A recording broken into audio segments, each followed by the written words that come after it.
But essentially what has happened is a plutocracy and an elite up here are earning more and more of their income from rent. Not from hard work or clever investments, but from rent. From having a monopolistic control of intellectual property, of patents, or of natural resources, or some technological edifice that hundreds of people had helped create, but they get the end benefit. This rental income is becoming a larger and larger proportion of the total income, both nationally and globally. Now, I'm sure many of you are aware of Thomas Piketty's new book, which has been welcomed by most social democrats and Nobel Prize-winning American economists, because it says there's been a long-term tendency for capitalism to create greater inequality. Well, that's news. And his answer, of course, is high marginal tax rates and a global wealth tax. Well, he can dream, because those things are 20th century answers. But he's not actually identifying that the global distribution system has fundamentally broken down. It's broken down because the old battle between wages and profits is the 20th century battle. It was won by profits, by capital. So everywhere in the world, the functional distribution of income became more unequal in the latter part of the 20th century.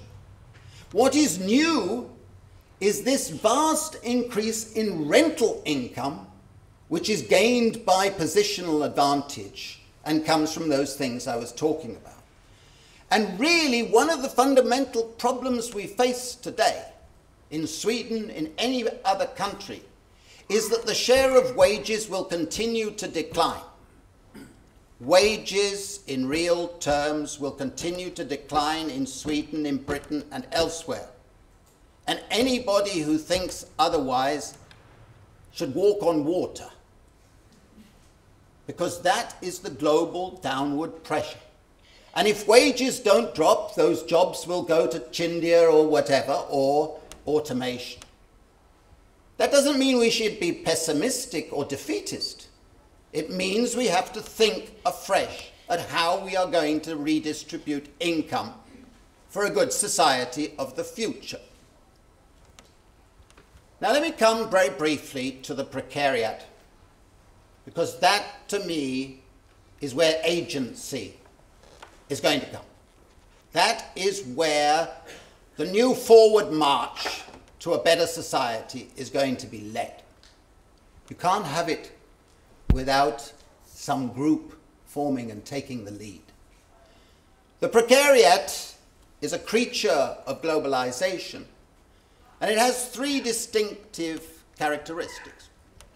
The first distinctive characteristic is it has distinctive relations of production, which is a Marxian term for saying that the type of relation they have to the productive system is one of instability, insecurity, lack of occupational identity, a high ratio of work for labor relative to labor, and something that has never happened in history before. This is the first class where the expectation is that they should have a higher level of education than the level of labor they're expected to perform. Think about it, it's never happened before. That creates incredible status frustration, existential insecurity that sets a new context for a countervailing strategy. But they also have distinctive relations of distribution. People in the precariat have to rely very, very largely on money wages. They don't get access to enterprise benefits, those non-wage pensions and paid holidays and maternity leave and all the things that the old labourist model had built. Precariat don't get those. And in not getting them, they also find themselves with a very insecure access to state benefits, which have shifted away from the old social insurance or national insurance models, Bismarck and Beveridge, to means testing social assistance. Prove you're poor. And once you've proved you're poor, prove that you're a deserving poor rather than an undeserving poor. So you multiply the tests and poverty traps and everything that goes with those things. But there is something extra, which is because the state had taken away many of the informal functions of social protection that had been there in working class communities in the early part of the 19th and early part of the 20th century. Now, those links, those informal links of support are all fragile. There's not great family tradition or community tradition of support, so they don't even have access to a source of informal security. That is also rather distinctive. And the third characteristic is that they have a distinctive relation to the state.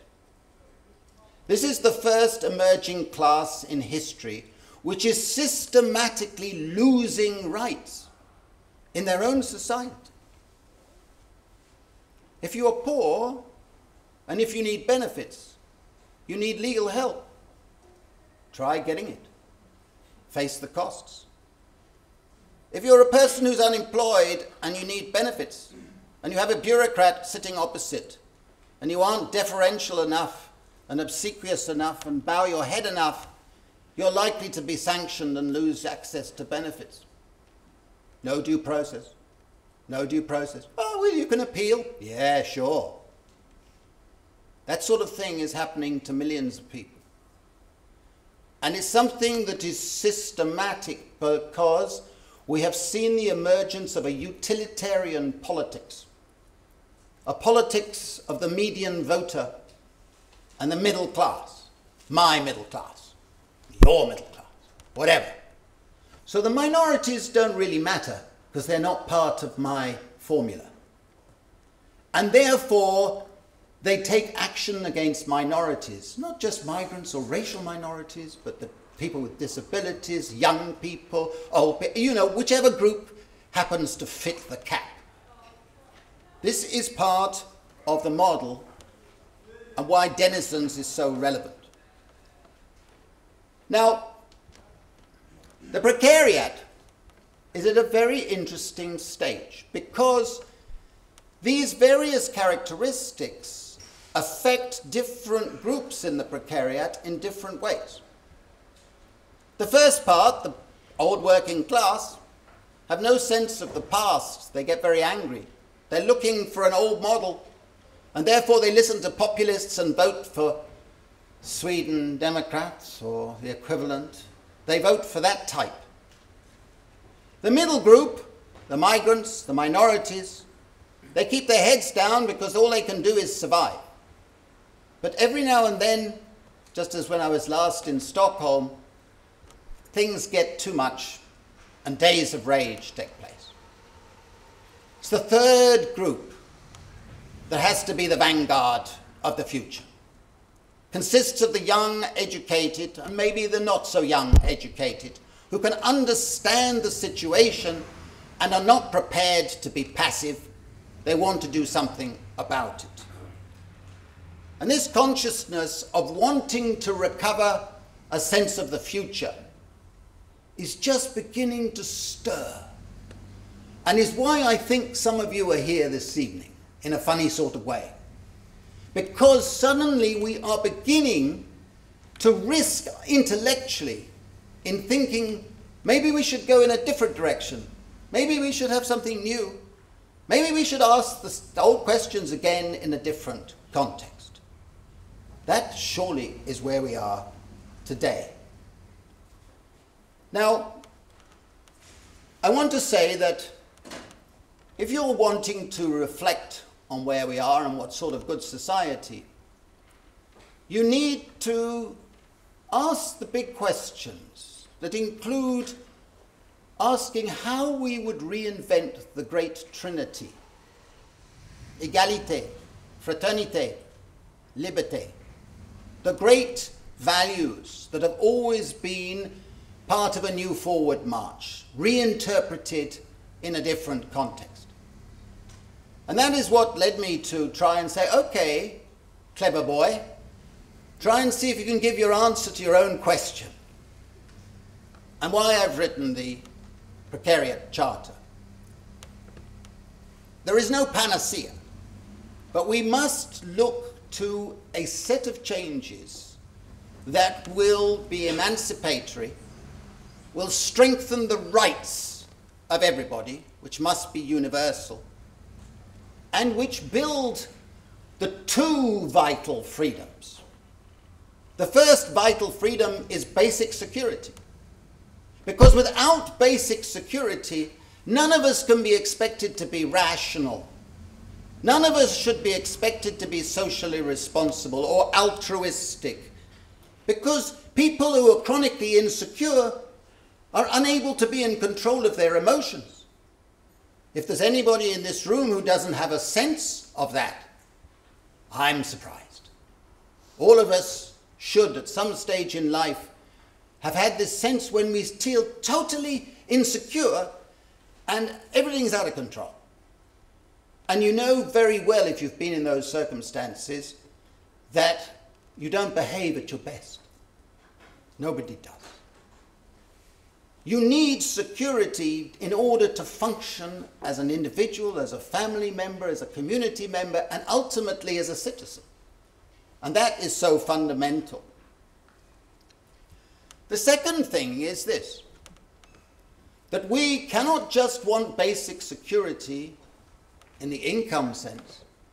We also need basic voice security, representation security. Because without collective voice, we're all vulnerable. And for every interest in society, there needs to be a collective voice for that interest, to bargain with others. We don't have that today. The old labour unions, I'm afraid, were for a labourist era. They did great things in that period.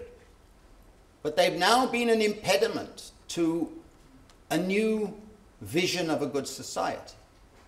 If I'm talking to a group of the precariat, be it in Italy, Spain, the UK, or the United States, if I want to clear the room and get everyone to go for a beer, I start talking about the unions.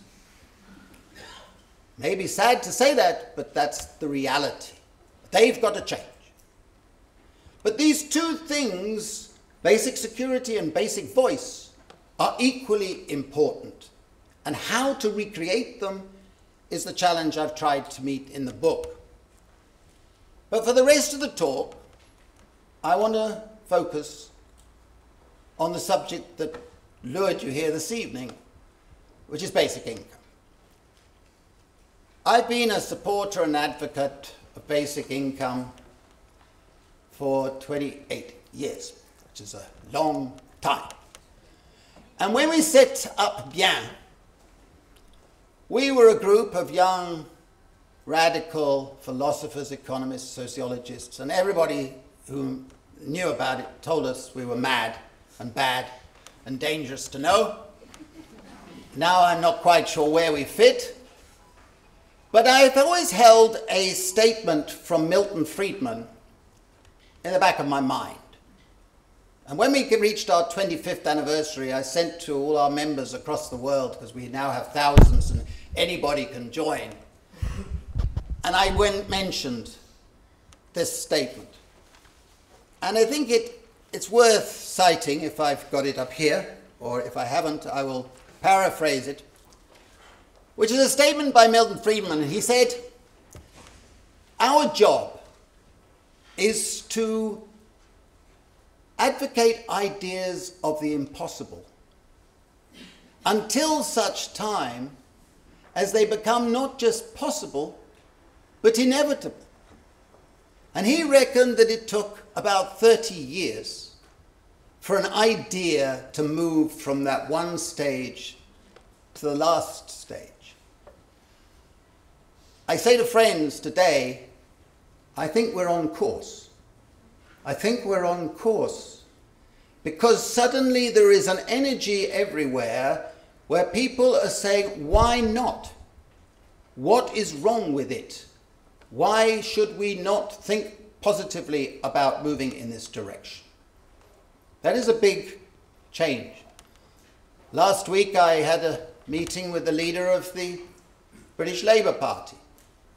That wouldn't have happened. I've met various leaders of various other parties. That wouldn't have happened just 5 years ago. Something beginning to change.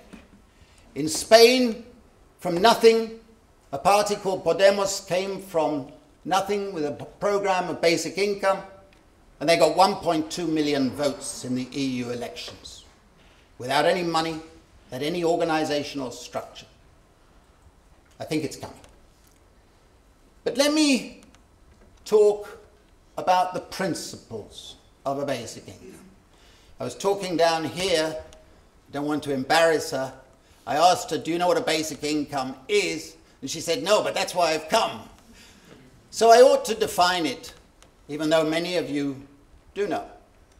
A basic income is the provision to every individual, man, woman, and child, who's a legal resident of your society, with a monthly basic income, unconditional in behavioral terms, paid in cash, and as an individual right. That's the essence of what we're talking about. Now, there are a number of justifications that you can give for a basic income.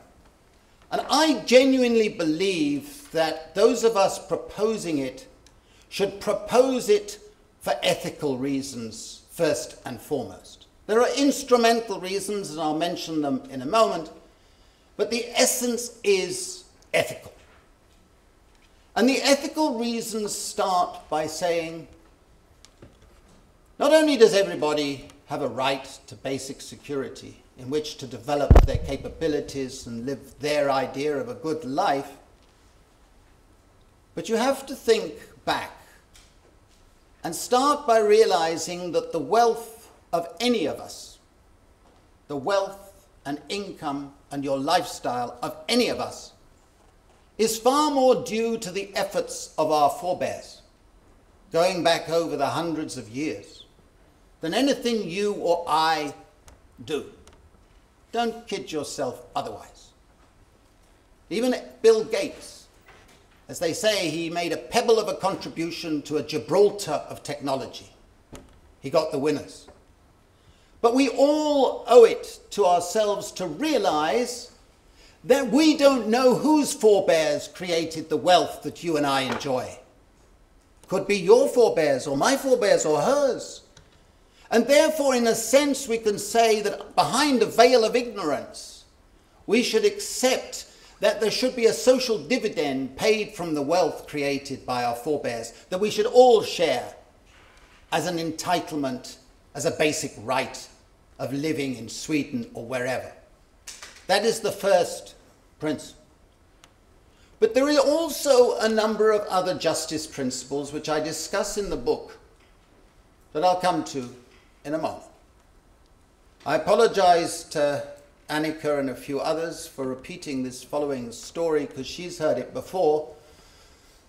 But to me, I can illustrate this first principle by something that happened to me when I was presenting the book in an industrial town called Middlesbrough, the northeast of England.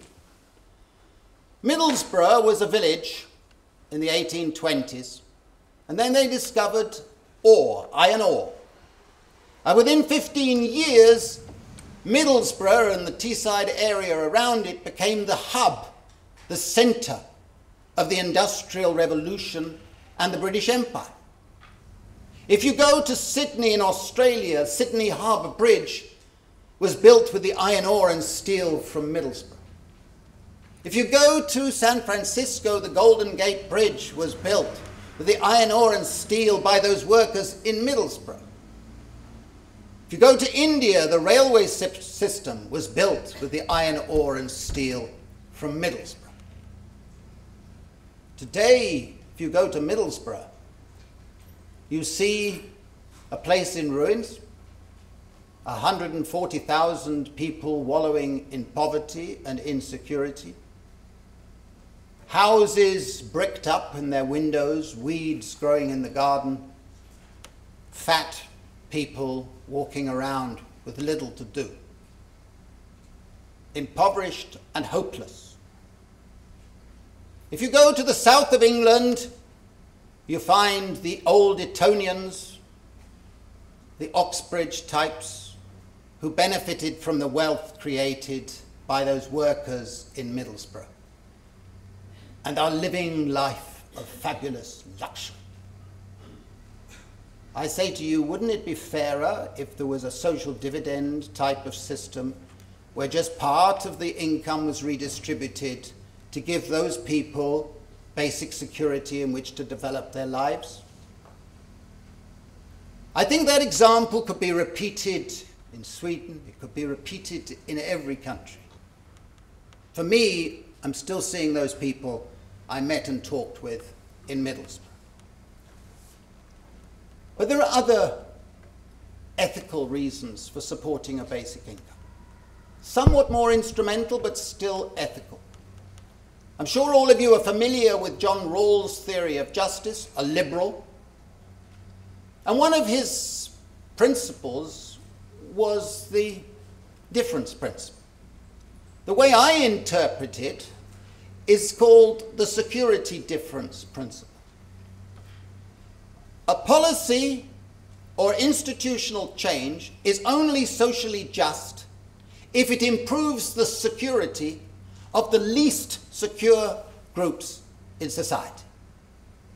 We should all hold to this principle. So we should all judge any proposal by that simple rule. Does it improve the security of the least secure? That shouldn't be too hard. And then we move to the next justice principle, which I call the paternalism test principle, which is harder for a Swede, many Swedish social democrats in particular, to accept, shall we put it that way. No social policy is just if it imposes controls on some groups in society that are not imposed on the most free groups in society. Paternalism is always suspect because you are imposing your definition of what is the good, your behavioral ideal, and you can't do it without being arbitrary and paternalistic. And the third principle is we should support any policy that supports the rights, not charity principle. A policy is only socially just if it improves the rights of the recipients while limiting the controls of the bureaucracy and the state.